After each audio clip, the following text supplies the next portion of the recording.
जोरदार तालियां हो जाए दोस्तों।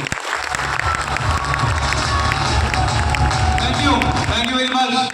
अगर पवन जी से कोई पूछे कि आपको क्या बुरा सपना आया था या क्या हो गया था इंडियन आर्मी में कि आपने जॉब छोड़ दी, लेकिन दोस्तों मुझे लगता था कि नहीं, उसके पीछे कहीं ना कहीं वो हवा जो थी वो अलग ही थी।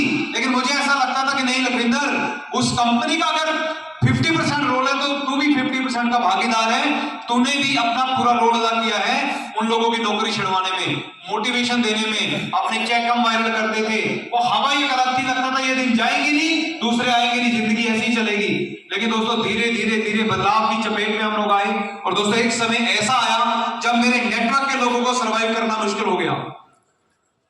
हर एक इंसान जब अपने अपलाइन के साथ काम करता है, उसमें कोई भी दुविधा आए तो वो कंपनी में नहीं जाता, वो अपने अपलाइन के पास आता है। यस या नो? यस या नो? अपलाइन ही अगर दुविधा में हो, अपलाइन ही अगर मजबूत ना हो तो कैसे सपोर्ट करेगा नेटवर्क को? तो दोस्तों उन दिनों में हमारी खुद की हालत इतनी बुरी थी कि हम लोग चाह करके भी अपने नेटवर्क की सपोर्ट नहीं कर पा रहे थे। और फाइनली हम लोग दोस्तों उस नतीजे पे पहुंचे कि हमें लगा कि नहीं, अब हमें क्विट करना होगा। और दोस्तों क्विट करके मेरे अपलाइन ने मुझे एक ख्वाब दिखाया कि लोकेंद्र जी एक बहुत अच्छी कंपनी है, 2 रुपए ज्यादा दे रही है, हम उसमें चलते हैं। मैंने बोला सर कब तक? बोले लोकेंद्र जी टेंशन मत लो, बंदा बहुत बढ़िया है और उस कंपनी में हम लोग जाएंगे, काम करेंगे और बिल्कुल ठीक हो जाएगा काम और नेटवर्क को फिर से हम उठा देंगे। दोस्तों अपने आप पे इतना विश्वास था, अपनी बाजुओं पे इतना विश्वास था, मुझे पता था मैं जहां खड़ा हूंगा मैं वही नेटवर्क बनाने की क्षमता मुझ में है। मैंने एक बार फिर बिलीव किया। दोस्तों वहां पे हम गए और हमने वहां पे जाके काम करना शुरू किया और मात्र में 6 महीने कंप्लीट ही हुए थे, उस आदमी को मैंने 500 रुपए टिप के लिए एक वेटर से झगड़ा करते हुए देखा। तो आप बताओ मेरे दिलजनों, जो किसी वेटर को 500 रुपए टिप नहीं दे सकता, क्या वो हमें 5 करोड़ रुपए देगा?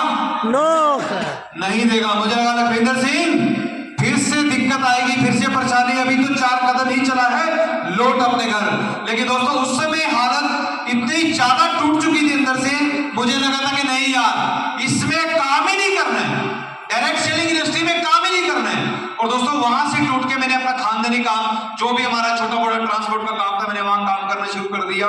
और लेकिन दोस्तों इस कदर तक लोगों की हालत जब मैंने देखी, जब लोगों के बच्चों की फीस रुकने लगी, उनके घरों के किराए रुकने लगे, उनके घर बिकने की कगार पे आ गए, हमारे द्वारा मोटिवेट करके दिलवाई हुई कारें बैंक वाले जब उठा के ले गए, तब दोस्तों मेरे दिल में एक ही बात आई कि अब मैं इस इंडस्ट्री को एक्सप्लोर करूंगा।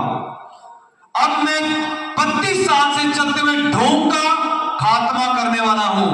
अब मैं इन सब 30 मार खान लोगों की पोल खोल दूंगा जो ढोंग की दुनिया में जी रहे हैं, जो नकली दिखावा करते हैं, जो नकली दिखावे के चक्कर में हजारों लोगों की जिंदगियां बर्बाद करते हैं। तो दोस्तों मैंने फैसला किया कि मैं इनकी बैंड बजाऊंगा और मैं इस इंडस्ट्री को इंडिया में चलने ही नहीं दूंगा।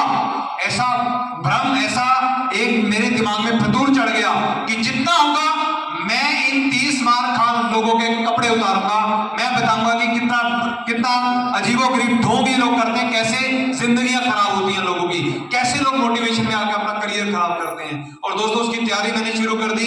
ये रियलिटी है कि मैंने इस इंडस्ट्री में फिर से दोबारा कारवा बनाऊंगा। ये बहुत बात की कहानी है, ये तो आप जैसे दिलजनों की मेहरबानी है। और दोस्तों मैं पूरी तैयारी में था, एक एक चीज, एक एक आंकड़ा, एक एक लीडर, जो 30 मार खान लोग जो चंदा इकट्ठा करके अपना घर चलाते थे, जो रातों रात अपनी ही टीम के नेटवर्क को तोड़ के अपनी दूसरी टीम में लेकर के जाते थे, जो लोग लगातार लोगों का करियर खराब, जब तक चापलूसी करोगे आपका नेटवर्क चलेगा, चापलूसी बंद, नेटवर्क का खात्मा। रातों रात एक लीडर को दोस्तों कंगाल कर दिया जाता था। उन लीडरों की तमाम हिस्ट्री मैंने निकाली, आंकड़े निकाले, नोटिस बनाए और मैंने फैसला किया कि अब मैं एक्सप्लोर करने वाला हूं। अब मैं सबको बताऊंगा कि भैया अगर जिंदगी में कुछ करना है करो, सपने देखने हैं देखो, लेकिन कभी भी ढोंगियों की संगत में या ढोंगियों के चक्कर में अपना या अपने बच्चों का भविष्य खराब मत कर लेना। दोस्तों इस मुकाम तक मैंने तैयारी की, लेकिन फाइनली दोस्तों अगर मेरी कोई चीज गया में गुम हो जाए और मैं उसको चंडीगढ़ में जाके ढूंढूं, क्या मिलेगी? नो दिल जलो मिलेगी? नो अगर चंडीगढ़ में कुछ गुम हुआ है और वो गया में ढूंढूंगा, क्या मिलेगा? नो। कल मेरा मोबाइल दिल्ली में गुम हो गया। एक कैब में मैं एयरपोर्ट के लिए आ रहा था तो कैब में छूट गया। वो कैब वाला फोन नहीं उठा रहा है, कोई महान विचारों का आदमी होगा, लेकिन क्या वो गया में मिलेगा? नो। कहां मिलेगा? दिल्ली में ही गुम हुआ, वहीं मिलेगा। तो दोस्तों मेरे ही नेटवर्क के योद्धा, कई बार एक बच्चा भी अच्छी इंफॉर्मेशन दे सकता है, यस या नो? यस। मेरे नेटवर्क का योद्धा मुझसे बात करता, बोले लखविंदर जी हम आपको इस नेटवर्क से जाने नहीं देंगे, हम आपको इस इंडस्ट्री से जाने नहीं देंगे, हम आपके चक्कर में आए थे और आप हमारा साथ ऐसे नहीं छोड़ सकते। आप कितना भी एक्सप्लोर करो इस इंडस्ट्री को, हमें कोई दिक्कत नहीं है, लेकिन आपको हमारा साथ देना होगा। तो क्या करें? बोले सर एक बार फिर से फैसला करते हैं और चलो अपलाइन के पास चलते हैं। और हम लोग अपलाइन को अपना भगवान मानते हैं, यस या नो? यस। यस या नो? यस। जहां मैं था वहां तो भगवान से भी ऊपर मानते थे हम लोग, मैं भी मानता था कि अपलाइन मेरा भगवान है। लेकिन दोस्तों आप यकीन नहीं करोगे, एक कंपनी के बाद दूसरी कंपनी, और जब हम बात करने के लिए गए तो पता चला अपलाइन की कहीं तीसरी जगह सेटिंग हो गई है। तो हमारे मंदिर से हमारे भगवान गायब थे, वो कहीं और सेटिंग करके बैठे थे अपनी।